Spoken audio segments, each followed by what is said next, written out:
Hello and welcome to some more Star Citizen news. It is Tuesday, the 7th of July, 2026.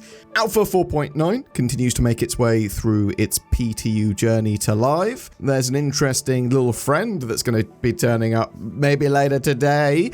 We have the latest This Week in Star Citizen with details of what's going on this week and some bits and bobs from last week. And there has been a new Alpha 4.9 PTU patch as well. I want to talk about that and a few hidden updates in that patch as well. So let's start with This Week in Star Citizen. Last Wednesday, CIG released Alpha 4.8.3, bringing the return of Xenothreat to Stanton with this new event featuring 5 ship combat contracts, from boarding an Idris to defending civilians and taking the fight directly to Xenothreat forces. Brave pilots can earn new, unique and powerful blueprints while helping push the invaders back. Since the release, the teams have closely been following your feedback on both the event and overall performance. We appreciate everyone who's taken the time to jump in, play through the event and share reports. I do want to say a couple of things here. I'm not sure if those blueprints are going to be permanently allocated to your accounts or not. You'll get them at least until there is a blueprint wipe. It's possible CIG intend for these to be a permanent addition to your account once you get them. I'm not 100% sure. We do know that the Xenothreat event and mission set is going to be recurring, and it's currently going to be running until the 15th of July. But there are some very cool rewards, from FPS armor and weapons all the way up to ship components and weapons as well. But it's blueprints for all of them. The latest Squadron 42 newsletter also landed in your inboxes, introducing you to more members of the crew aboard the UEES Stanton and offering another glimpse into the people you'll serve alongside during the campaign. If you haven't already, make sure you're subscribed in your account settings so that you don't miss future updates. If you want to check out what CIG were showing off there and have a bit more of an update on what's going on with Squadron 42 at the moment, go check out my dedicated video on that. CIG also published a new roadmap update showing the latest plans for content arriving throughout July and August.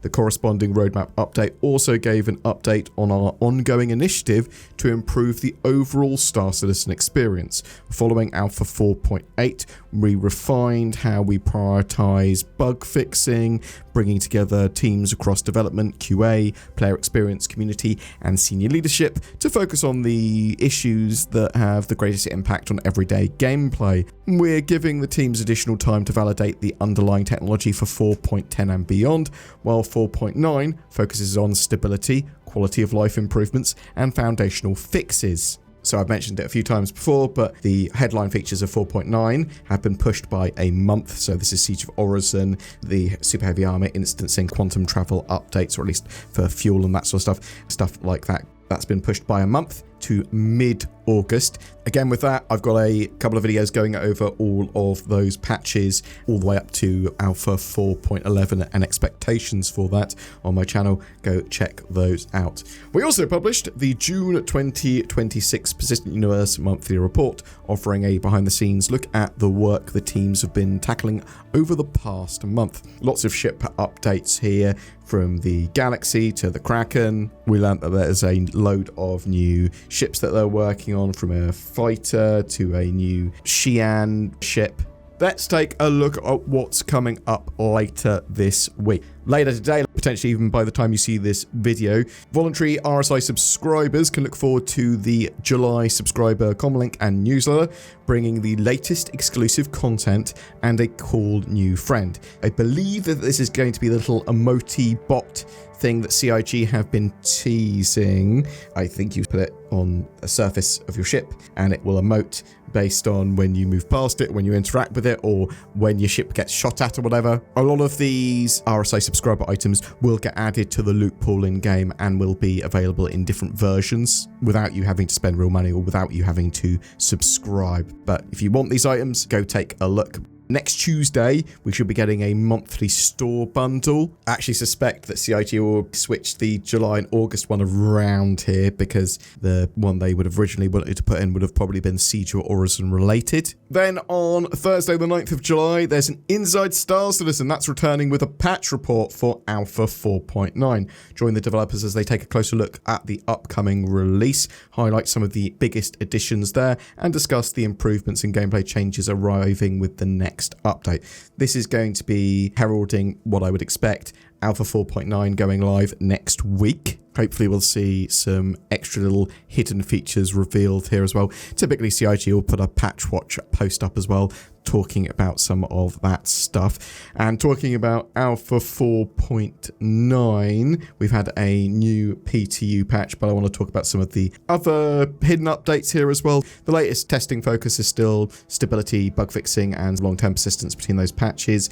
Then the Recco Battaglia repeatable missions. Reputation's been sped up in that build at the moment, so you can get it much easier to see all the different rewards. There are tons of rewards that you can potentially get from her and her missions, from ship weapons, mining lasers, scrapper modules, ships like the Golem, Prospector and Mole apparently, and they just get better with reputation. They're also testing the vehicle hit marker updates, so giving you some really useful feedback on what you're hitting. Are you getting through shields? Are you getting through armor? Are you hitting a component? That sort of jazz. There's the Bearing CQ7 bullpup rifle that's being tested. They have just upped the damage on that from 16.5 to 18 per round. It's basically a 10% damage improvement. We're also testing the vehicle cleanup updates at New Babbage, Orville, Stanton, and Pyro stations. There were some general gameplay updates in that latest patch as well. Ship mining laser power has apparently increased 20%-ish across the board is what they say.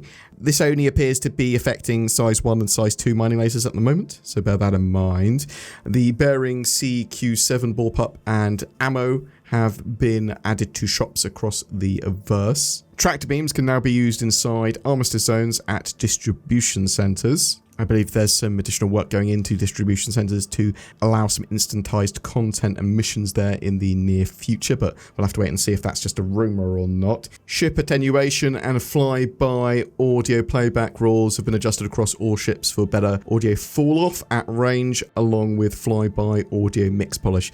The ships passing you, the flyby of a ship, is fantastic. I just don't know if it's different on different planets with different atmospheres and different gravities and things. They've also added updated cleanup code for abandoned ships in Lorville landing zones. This is good. So they're trying to have better rules for cleanup. They don't want stuff to just pop out of existence, but they don't want tons and tons and tons and tons of rubble to always be around. They like that persistence, but they don't want it to be silly. Medgel canisters can also be more easily found around as loot. We know there's still a load of issues they're trying to solve. Some listed are things like VoIP proximity issues, some of the bounty hunting missions not progressing properly, escort missions. There's problems with the ships leaving their hangars, going into their hangars, quantum traveling away. Errors when trying to purchase RMC from kiosks. They apparently have disabled the destroy narcotics missions at the moment because they're doing a little refactor.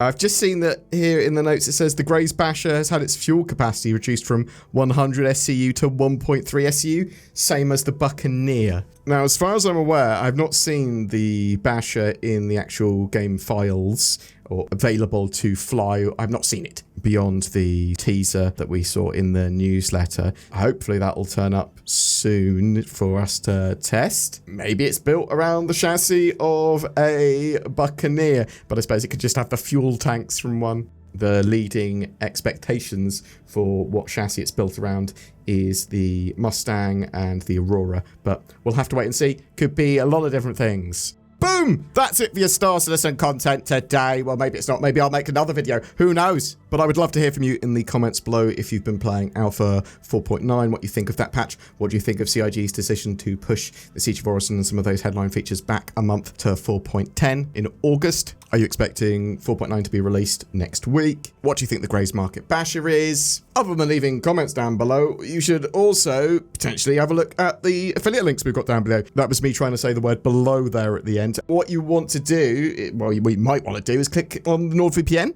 If you want to get yourself a VPN, why not try NordVPN for better accessibility, security, and privacy on the interwebs? That's why I use it, and you get a huge discount for using my link there. Pimax, they've got their mid-year sale for their high-end VR headsets. They work with Star Citizen. I'm interested to see what new VR updates are in 4.9, actually. I suspect there's some probably pretty good quality of life ones. And there's loads more links down below to things like HCS voice packs and Tobii eye trackers and stuff like that. All cool stuff to use with Star Citizen, which is why I have them down there. Go check them out if you want to. Thanks very much for watching. Every month we have a ship giveaway, and July is no different. To celebrate all things alien a bit longer, we're giving away the new Gattac T. Louise Snub Carrier. It comes with lifetime insurance and a game package, all you need to play Star Citizen, or to add a carrier to your fleet if you've got a load of snubs that you need carrying around. A big thank you to CIG for hooking us up with that ship for giveaway to you guys.